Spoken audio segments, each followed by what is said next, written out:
안녕하세요, 여러분. 네.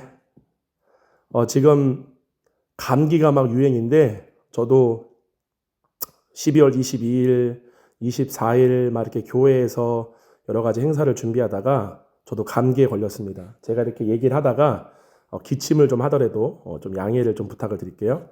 오늘은 그 GUS와 함께하는 쇼 메시지가 아니라 좀 여러분들과 함께 이제 2024년을 마무리하고 2025년을 시작하는 데 있어서 이 방송을 듣는 먼저는 우리 새노래 사랑교회의 모든 성도들, 그리고 또한 이 방송을 함께하는 모든 형제 자매님들에게 꼭 드리고 싶은 가장 중요한 진리에 대해서 여러분과 한번 나누려고 이 시간을 만들었어요.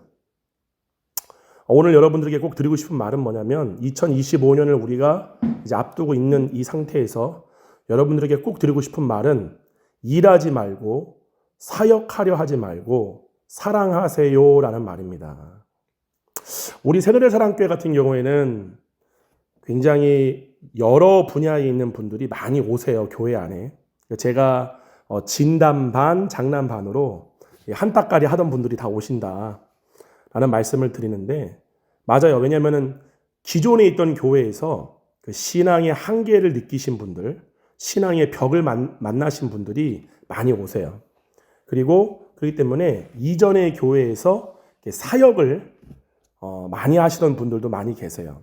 때문에 제가 이렇게 우리 새노래 사랑 교회가 이렇게 성도님들이 이렇게 몰려오고 이렇게 했던 거는 분명히 하나님께서 이것을 미리 말씀해 주셨던 것이고, 그 말씀하신 대로 이러한 일들이 일어났어요.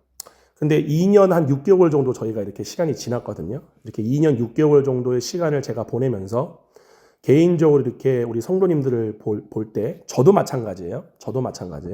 여러분들이 오늘 말씀을 들을 때는 절대로 내가 문제야, 목사님은 안 그러실 거야, 이렇게 왜곡해서 들으시면 안 돼요. 무슨 말이냐면은, 지금부터 제가 드리는 말은 저도 그것에 해당되는 말이고 우리 모두가 다 해당되는 말이에요.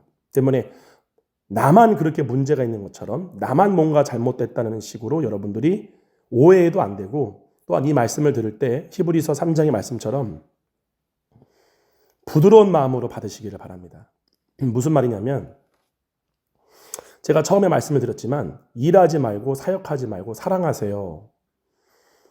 왜냐하면 이게 제가 목회를 하다 보니까 가장 힘든 것 중에 하나가 뭐냐면, 과거에 여러분들이 배워왔던 신앙의 틀에서 벗어나는 것이 굉장히 제가 힘들다라는 것을 제가 많이 경험했어요. 왜냐하면 제가 그 전에 16년, 17년, 18년 목회했을 때는 저희 제자들은 예수님을 처음 영접한, 그러니까 저를 통해서 복음을 받고 저를 통해서 신앙이 길러진 제자들이 대부분이었어요. 근데 이제 교회가 성도들이 많아지다 보니까 많은 분들이 교회 안에서 오게 되다 보면, 기존에 자기가 그렇게 제자 훈련을 받았던 교회에서 배우고 이렇게 뭐라고 그럴까요? 그러니까 익숙해진 신앙의 패턴을 갖고 있는 분들이 굉장히 많으세요. 그러다 보니까 어떤 분들은 그거를 버리고 어린아이 같은 마음으로 그걸 버리고 정말 진리를 깨닫고 그 진리 가운데로 가시는 분들이 계시는가 하면, 과거에 이렇게 자기의 신앙 패턴을 버리지 못하고 그냥 은혜만 받으려고 교회를 오시는 분들이 확실히 계세요. 근데 이제 그런 분들을 볼 때 제가 이제 안타까운 게 뭐냐면은, 그런 분들이라고 그래서 저를 배제한 그 사람들의 문제 이렇게 말을 하는 게 아니라, 저도 그것에 해당되었기 때문에 또 그것과 싸우고 있기 때문에 말씀을 드리는 거예요. 무슨 말이냐면, 여러분들도 기존의 교회를 다니고 저도 모태신앙으로서 기존의 교회를 다니면서 많이 느꼈던 거지만, 여러분 한번 생각해 보세요. 목사님들이 이런 말 우리 자주 듣잖아요. 성도보다 사랑이 더 없어. 맞아요. 다 그런 건 아니지만, 또 다 그렇다고 말을 또 안 하기에는 정말로 많은 퍼센트지의 목사님들이 일반 성도님들보다 사랑이 없는 게 사실이에요. 왜냐하면은 목사님들은 대부분 다 걸려 넘어지는 덫, 성경에서는 그것을 덫이라고 하거든요. 마귀가 놓은 올무라고 하잖아요. 이 올무에 걸려 넘어지는 게 뭐냐면, 하나님을 사랑하려고 하는 게 아니라 사역을 하려고 하기 때문에 시간이 지나면 목사님들이 그 일에 대한 스트레스와 그 일과 관련된 생각들에 그 마음이 완전히 사장되어 버려요. 파묻혀 버려요. 그래서 제가 만난 많은 목사님들의 공통점이 뭐냐면은 목회자라는 거는 저는 그렇게 확신하거든요. 목회자, 그리고 사도, 선지자, 뭐 복음 전하는 자, 교사, 목사 이렇게 에베소서에 오중사역이 나오잖아요. 그런 분들은 어떻게 하나님의 일을 하는 거냐면 내가 먼저 하나님의 얼굴을 보는 거죠. 매일마다 매 순간마다 하나님의 일을 한다는 거는 하나님의 얼굴에 있는 그 빛을 보는 거고 그 빛을 통하여서 우리를 사랑하신 하나님의 사랑을 보는 게 우리가 해야 될 일이에요. 그래서 예를 들면 봐봐요, 여러분. 우리 성경 한번 봐봐요. 요한복음 3장 16절 보시게 되면은 여러분 잘 아시는 말씀인데 하나님이 세상을 이처럼 사랑하사 독생자를 주셨으니 이는 그를 믿는 자마다 멸망하지 않고 영생을 얻게 하려 하심이라. 우리 이 구절 되게 많이 보잖아요. 이 구절이 무슨 뜻인 줄 아세요? 하나님이 세상을 이처럼 사랑했대요. 그래서 이처럼 사랑하신 사랑을 증명하기 위해서, 가르쳐주기 위해서 누구를 보냈느냐? 독생자를 보냈대요, 우리들에게. 그래서 이는 그를 믿는 자마다 이렇게 말해요. 근데 그를 믿는다는 건 뭐냐면은 예수님을 단순히 어떤 신적인 존재로 믿는다는 것이 아니라 사도 요한이 말한 것처럼 우리를 사랑하시는 하나님의 사랑을 우리가 예수 그리스도를 통해서 알고 믿었노니의 이 믿음이 그 믿음이에요. 여러분 이해 가시죠? 그래서 뭐라고 그러느냐? 믿는 자마다 멸망하지 않고 영생을 얻게 하려 하심이라 이렇게 나와 있어요. 영생. 영생은 뭐죠? 유일하신 참 하나님과 그가 보내신 자 예수 그리스도를 아는 거예요. 자, 이게 뭐가 생략된 말이냐면은 그가 보내신 예수 그리스도를 통하여 확증된 하나님의 사랑을 아는 게 영생이에요. 이해 가시죠? 그래서 창세기에 보게 되면은 하나님이 생명나무 열매를 먹으라고 그럴 때 그 생명나무 열매를 먹게 되면 사람이 뭘 얻게 되죠? 영생을 얻게 되죠. 근데 이 영생이 뭐냐? 예수 그리스도가 바로 생명나무잖아요. 예수 그리스도를 통하여 확증된, 알려진 하나님의 사랑을 알아지는 게 바로 영생이에요. 그러니까 생명나무가 예수님이고 예수님을 통해서 열매를 먹는다는 건 뭐냐면은 하나님이 우리를 향한 사랑이 예수님을 통해서 우리에게 공급되어지는 것을 얘기하는 거예요. 그래서 요한복음 15장에 보게 되면 나는 포도나무요 너희는 가지라 했잖아요. 이 말이 뭐예요? 무엇이 참 포도나무이신 예수 그리스도를 통해서 가지들에게 공급되어지는 거예요? 진액이잖아요. 생명. 이 생명이 뭐예요? 하나님의 사랑이잖아요. 하나님의 사랑을 믿는 자마다 영생을 얻게 하려 하심이라. 하늘로부터 오는 양식, 생명. 우리 지금까지 이 부분에서 굉장히 많이 함께 알아봤어요. 근데 마태복음에 보게 되면 뭐라고 그래요? 제가 이 말씀을 항상 가장 중요시 여기는 것 중에 하나가 뭐냐면은 이렇게 말해요. 마태복음 7장 24절에 이렇게 말하거든요. 누구든지 나의 이 말을 듣고 행하는 자는 그 집을 반석 위에 지은 지혜로운 사람 같으니 비가 내리고 창수가 나고 바람이 불어 그 집에 부딪히되 무너지지 아니하나니 이는 주추를 반석 위에 놓은 까닭이요. 이 반석이 뭐예요? 바로 터예요. 터가 뭡니까? 집을 지을 때 시작한 거잖아요. 너희가 시작한 것을 끝까지 견고히 잡으면 뭐라고 그래요? 이 구원, 이 몸의 부활에 참여하게 되고라고 말하잖아요. 이 시작이 뭐예요? 우리가 처음 구원받았을 때 우리 마음 가운데 부어졌던 하나님의 사랑이잖아요. 그 하나님의 사랑이 우리 마음 가운데 부어짐으로 말미암아 모세가 장막에서 하나님의 얼굴을 대면하여 보았을 때 그 영광의 빛이 모세의 얼굴에 묻어있듯이 하나님으로부터 이 생명을 얻은 자, 그러니까 하나님의 사랑을 그 마음으로 본 자라고 그러죠. 마음으로 경험해 본 사람들. 빛이 비춰진 사람은 반드시 그 흔적이 남습니다. 그게 요한복음 4장이잖아요.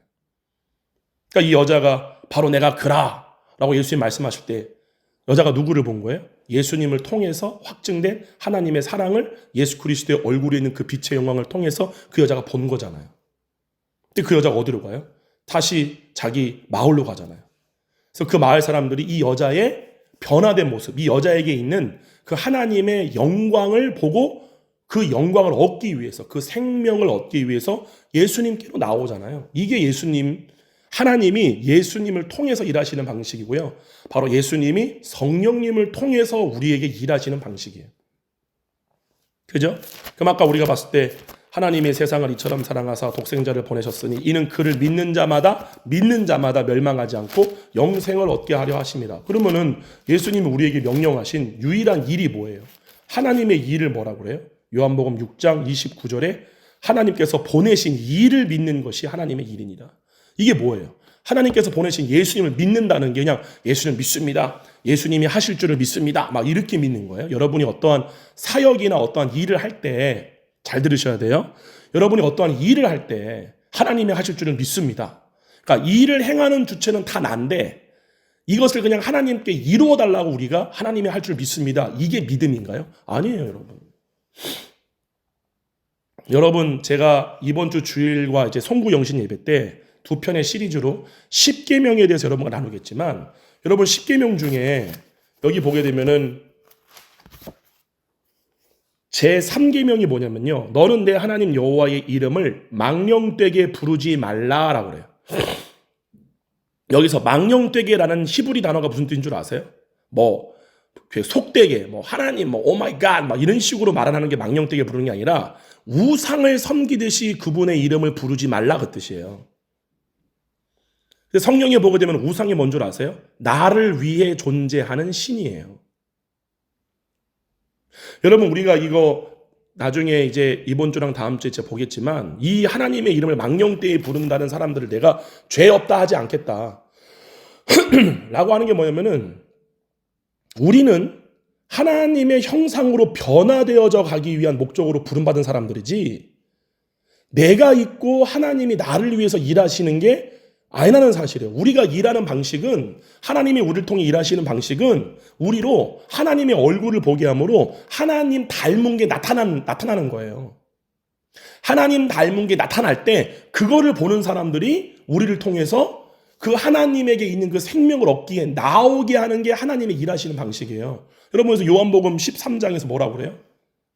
우리가 무엇을 할 때 세상이 너희가 내 제자인 줄 알리라고 그랬어요? 서로 사랑할 때잖아요. 서로 사랑할 때.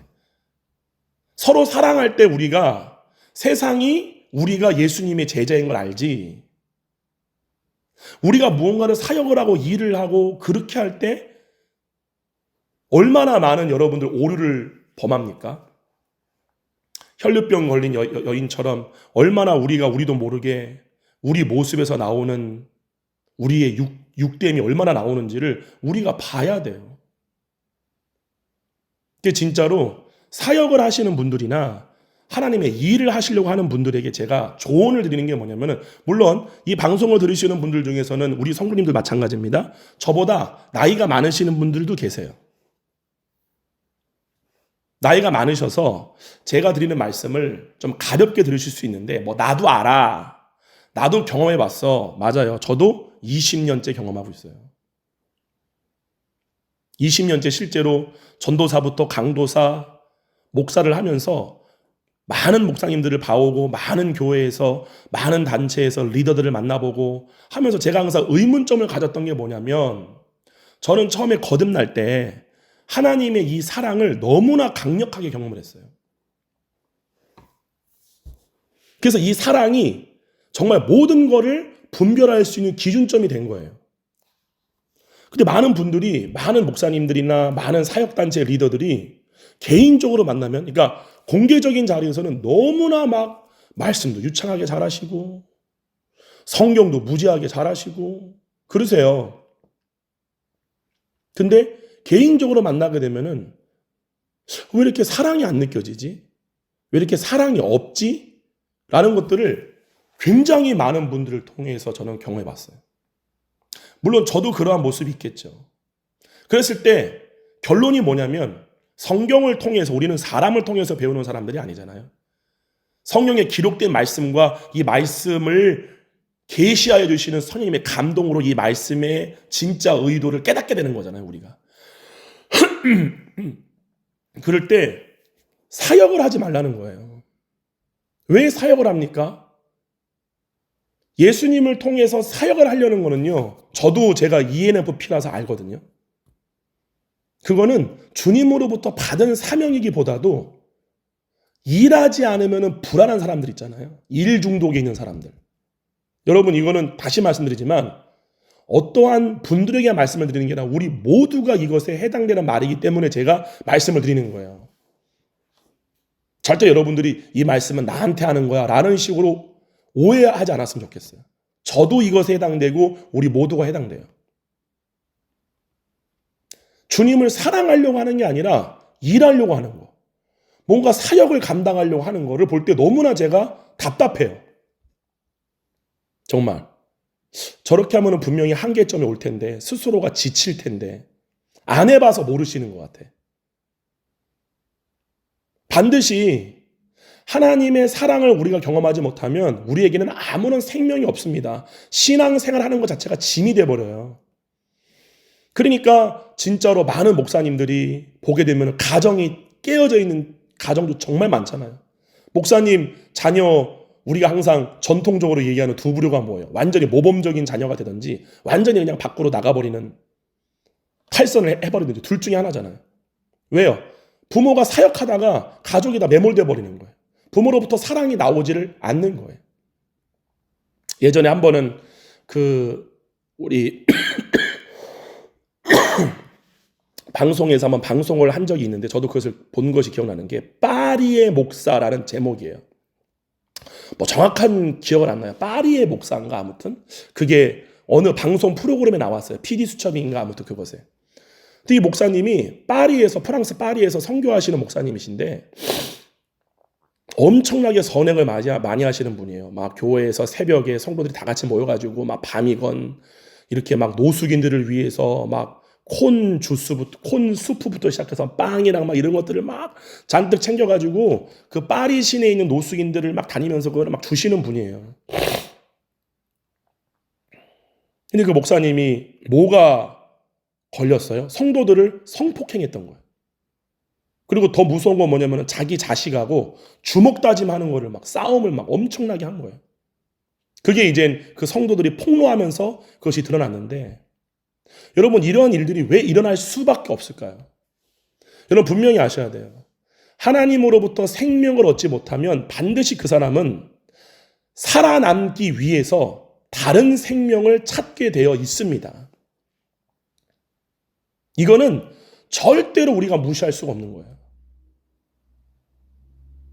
하나님으로부터의 사랑을 우리가 생명으로 받지 못하면 그 사람은 너무 공허하니까, 살아는 남아야 되니까 다른 생명을 찾게 되어 있어요. 근데 이러한 일들이 그냥 사역 조금 했다고 나타나는 게 아니라 굉장히 오랜 기간 동안에 그것이 된 상태에서 드러나게 돼요. 그러한 일들이 나타나게 돼요. 그 말은 뭐냐면은 이 목회자나 이 사역자가 오랜 기간 동안 하나님의 사랑으로부터 멀어져 있었던 거예요. 반드시 여러분 이 부분을 아셔야 돼요. 물론 성품이나 기질적으로 그러한 죄들을 안 짓는 분들도 계세요. 이제 그런 분들은 제 개인적인 경험으로는 더 문제입니다. 이게 그냥 드러나 버리면 차라리 이걸 고칠 수가 있는데, 이거를 자기의 어떤 육체적인 인격적인 소양으로 이거를 그냥 감춰버리는 거예요. 근데 중요한 거는 하나님의 사랑을 경험하거나 생명을 느끼는 건 없어. 그게 이제 더 문제인 거예요. 여러분 반드시 이 부분을 간과하시면 안 될 뿐더러 제일 중요한 겁니다. 이것 때문에 다 무너지는 거예요. 여러분 성경이 이야기하는, 성경이 증거하는 여러분이 죽었을 때 여러분들이 하나님의 일을 했다라고 하나님이 인정해 주시는 것은 뭐냐면은 단 하나예요. 하나님께서 보내신 예수 그리스도를 통해서 증명된 하나님의 사랑을 믿는 거예요.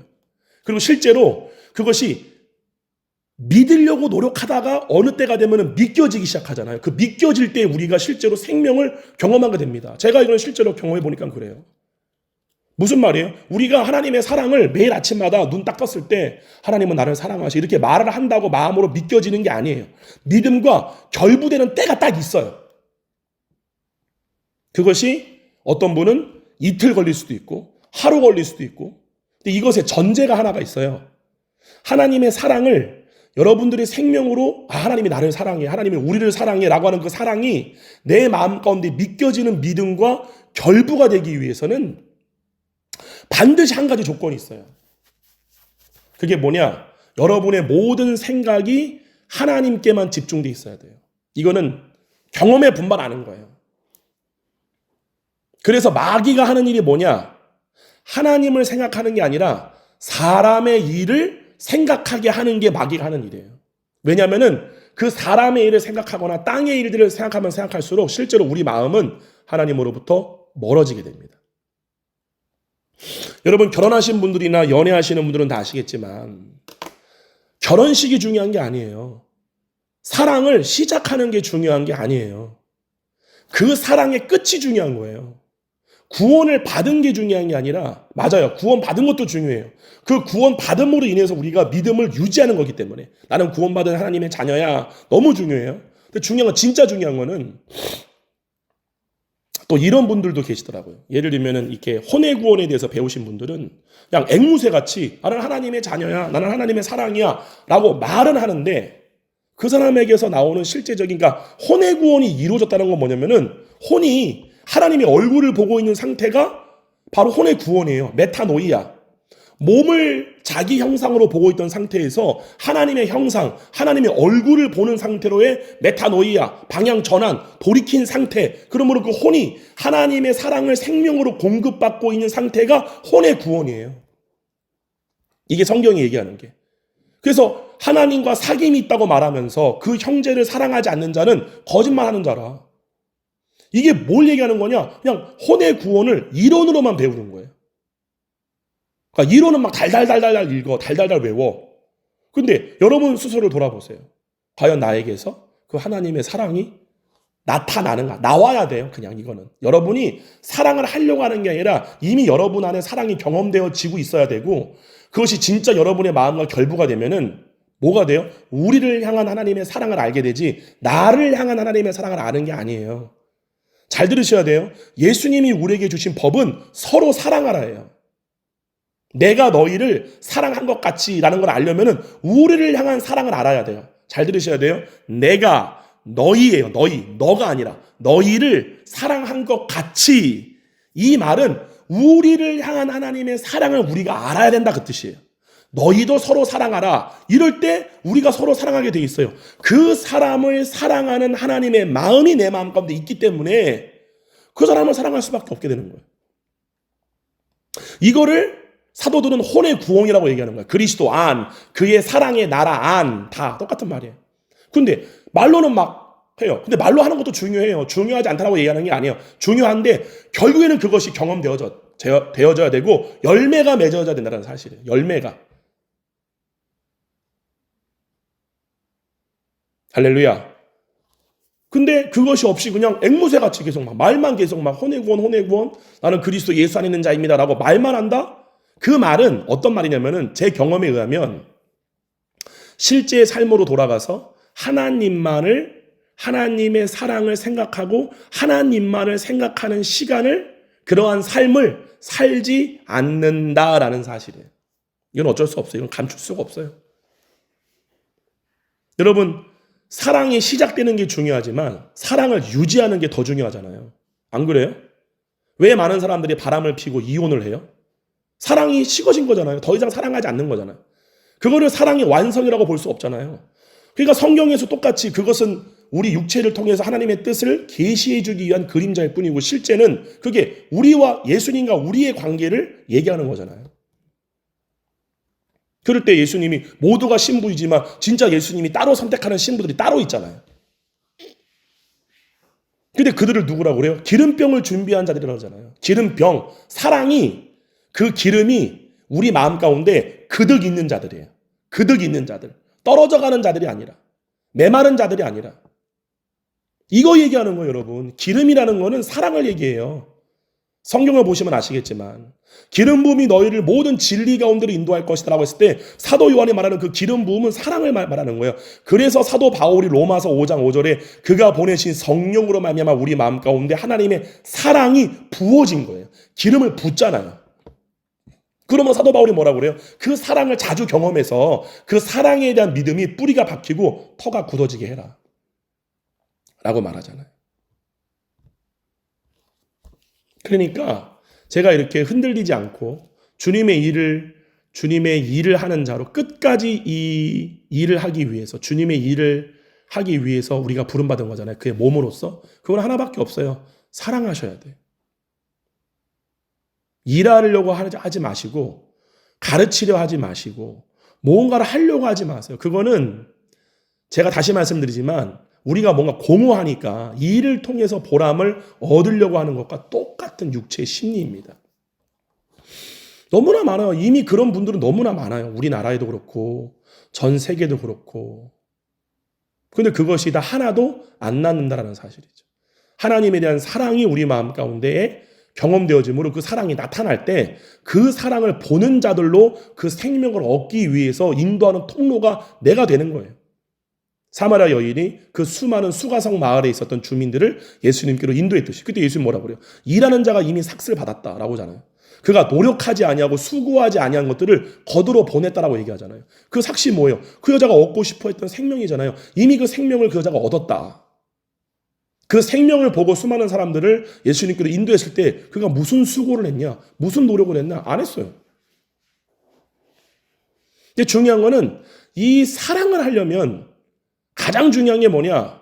그 대상만 생각해야 돼요. 여러분 잘하셔야 돼요. 여러분 사귀다가 결혼 생활하다가 사랑이 식어지는 때가 언제예요? 남편이 일에 치여가지고 막 일에 막 엄청나게 힘들 때, 먹고 살아야 되는 걱정으로 막 재리의 염려로 온 마음이 가득할 때, 그럴 때 사랑이 식지 않아요? 물론 우리가 사랑을 유지하려고 노력을 하는 거지, 막 그 대상을 볼 때 너무나 막 사랑이 막 절절하게 막 나오고, 정말 그 두 부부를 보게 되면은 서로가 사랑하는 게 막 느껴져. 사람들이 볼 때. 그게 진짜 사랑하는 거잖아요. 우리는 결혼은 시작은 사랑으로 했지만 뭐 우정으로 사는 거죠. 이거는 사랑하지 않는 거죠. 왜요? 일만 많이 한 거예요. 부부가 애 키우고 밥 먹고 살아야 되고, 그러한 생각들에 우리의 마음이 잠식당하다 보니까 서로를 향해서 아껴줘야 되고 사랑해줘야 되고, 둘에 대해서 생각이 점점 더 서로에 대한 그 대상에 대한 생각이 자꾸 딴 데로 가다 보니까 그렇게 돼버리는 거예요. 여러분 되게 중요한 말씀 한번 보실래요? 제가 진짜 중요하게 여기는 말씀인데, 시편 이게 115편인가요?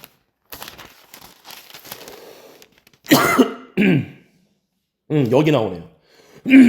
시편 115편 8절이에요. 되게 중요한 말씀이거든요, 여러분. 여기 이렇게 나와요.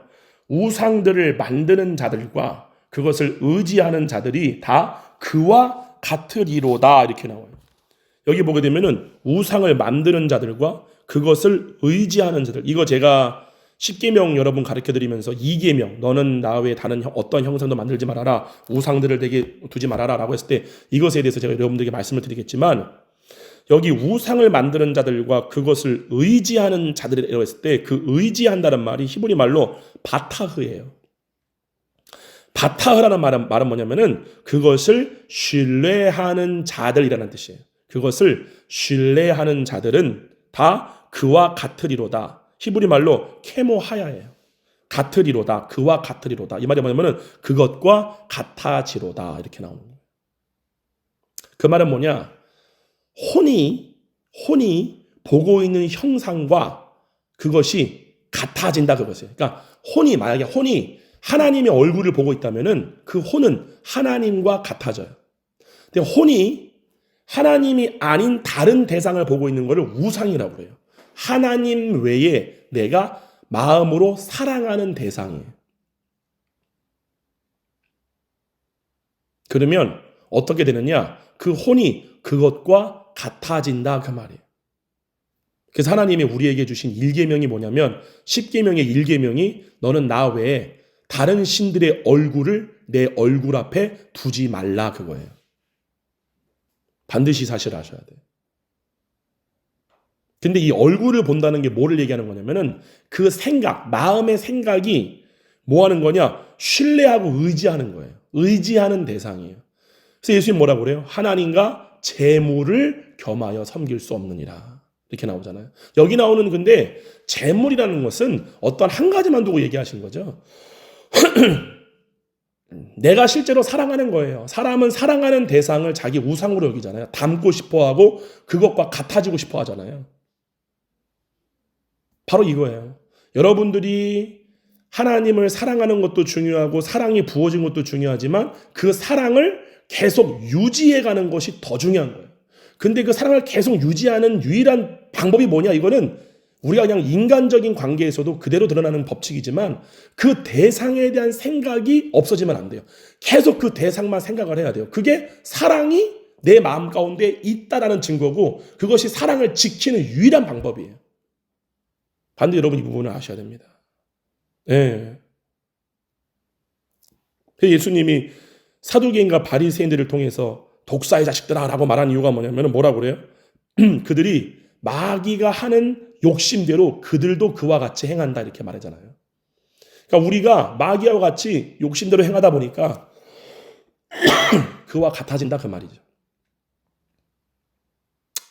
여러분 오늘 여러분들과 함께 2024년을 마무리하면서 정말 드리고 싶었던 말씀을 여러분들과 함께 잠시 나누었어요. 근데 정말로 중요한 진리입니다. 여러분 일하려 하지 말고요. 사랑하셔야 돼요. 사랑은 그 하나님만을 생각하는 거예요.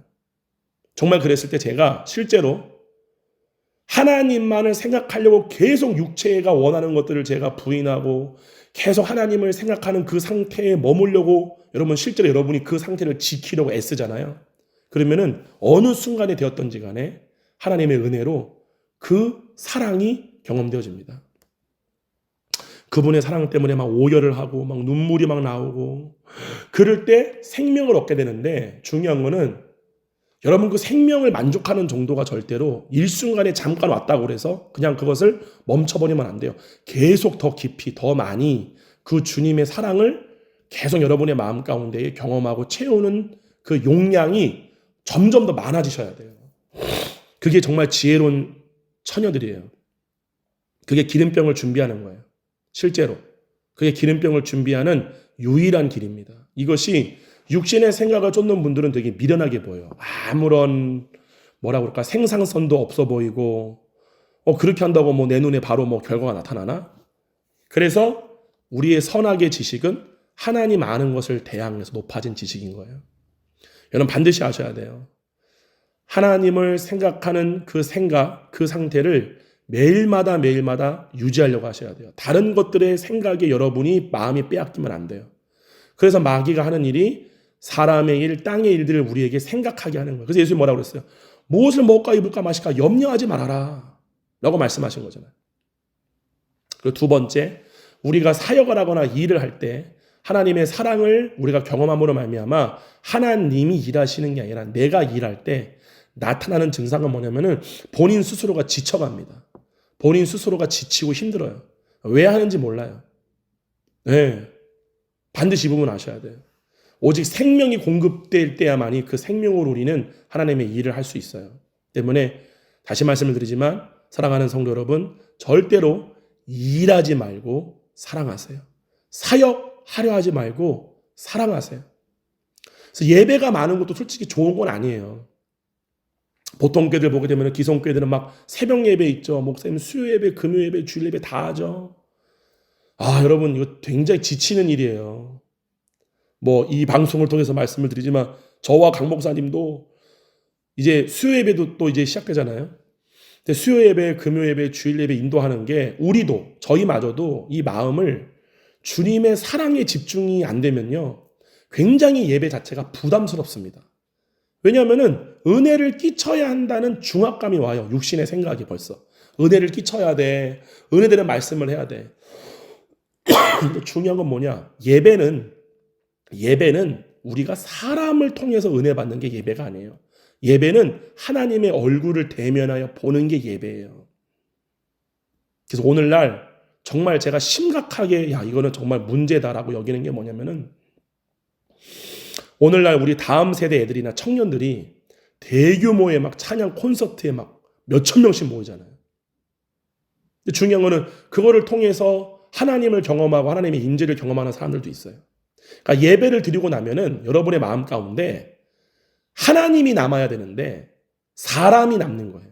아, 우리 목사님은 너무 말씀이 좋아. 야, 저 찬양 사역자는 저렇게 찬양을 잘할까? 이게 다 불법입니다. 그런 예배가 아니에요. 예배는 여러분이 하나님의 얼굴을 대면하여 보는 거고요. 하나님의 사랑을 경험하는 거예요. 그게 우리 가운데 우리 새노래 사랑교회뿐만 아니라 여러분이 속해 있는 모든 교회들 가운데에 그 사랑이 부어지고 그 사랑의 교회가 완전히 초점을 맞출 때에 그 교회는 서로가 서로를 사랑하게 되죠. 그 서로 사랑하는 것이 세상으로 하여금 우리가 예수 그리스도의 제자임을 알게 하는 유일한 겁니다. 여러분 절대로 이 법칙을 떠나지 않기를 바랍니다. 네. 때로는 하나님의 사랑을 내가 알기 위해서, 하나님과 독대하기 위해서는 사역도 그만둘 줄 알아야 돼요. 아무리 뭐 큰 사역이나 아무리 뭐 위대한 사역이라 할지라도 그것을 리더하는 리더자로부터 하나님의 사랑이 안 느껴진다. 안 온다. 사람들이 그 리더를 볼 때 그 리더 속에 있는 생명과 사랑을 통해서 하나님의 사랑을 막 알고 싶어져야 돼. 그것이 더 이상 없다면 사역을 내려놓아야죠. 그만해야죠. 왜 그걸 합니까? 어차피 하나님 앞에 가면 남지도 않을 텐데. 그러니까 절대로 사역이 직업이 되면 안 되고요. 생계 수단이 되면 안 돼요. 네, 저는 제가 사역을 해보니까 정말 많이 느끼는 게 바로 그 부분이에요. 그리고 우리 성도님들 마찬가지입니다. 성도님들도 보게 되면은 정말 그 일주일의 삶 동안에 하나님만을 생각하고 오신 분인지 아닌지는 그냥 드러나요. 그냥 드러나요. 반드시 아셔야 돼요. 여러분의 혼은 여러분이 한 주간 동안 누구의 얼굴을 보고 왔냐에 따라서 그대로 그것과 같아집니다. 여러분이 보고 있는 자아가 형상이 여러분의 몸이다. 그러면 몸이 갖고 있는 결핍, 여러 가지 것들이 당연히 나타나게 되어 있죠. 그거는 아무 소용이 없는 신앙생활이에요. 그는 아무리 신앙생활을 오래 해도 변하지가 않습니다. 예. 여러분 절대로 하나님의 사랑이 은사, 예를 들면 뭐 어떠한 나타남 있죠. 어떠한 표적, 어떠한 이렇게 나타나는 게 중요한 게 아니라 여러분의 마음 가운데에 그 사랑이 경험되어지신 분들은 반드시 여러분을 통해서 하나님의 사랑, 우리를 향한 하나님의 사랑이 막 느껴져요. 그래서 막 집사님과 함께 있으면은, 목사님과 함께 있으면은 그냥 하나님의 사랑이 막 느껴져요. 라고 하는 말을 듣는 게 정상이에요. 아멘. 목사님과 함께 있으면, 집사님과 함께 있으면, 장로님과 함께 있으면, 권사님과 함께 있으면은 막 그냥 사랑이 막 나와. 왜냐면은 그 사람이 그 대상을 향한 사랑이 자기 마음 가운데 있기 때문에 그 사랑이 막 나와요. 나와. 사랑을 노력하는 게 아니라 사랑이 막 나온다고. 여러분, 사람이 사랑에 빠지면요, 사랑을 숨길 수가 없습니다. 사랑하는 티가 반드시 나와요. 그리고 그 관심을 받는 사람은 이 사람이 자기를 사랑하는 걸 알아요. 반드시 이 진리를 아셔야, 이 원칙을 아셔야 돼요. 사랑에 빠진 사람은 사랑하는 티를 숨길 수가 없습니다. 그리고 그 사랑하는 사람으로부터 사랑을 받는 사람도 이 사람이 나를 사랑한다는 것을 반드시 알게 됩니다. 그와 똑같은 법칙이에요. 하나님이 그 사람을 향한 사랑을 우리 마음 가운데 부어줬다면 우리가 그 사람을 사랑하는 사랑을 우리 마음 가운데서 숨길 수가 없습니다. 그리고 그 사랑을 받는 사람도 이 사람이 자기를 사랑한다는 걸 알게 돼요. 네. 여러분 반드시 우리가 참 이것이 사랑이 식어져가는 이 마지막 때에 정말 힘든 걸 수도 있다고 생각을 해요. 너무나 우리 시대는 특히 대한민국 사회는 만인 지성인 시대이기 때문에 너무 다 똑똑해.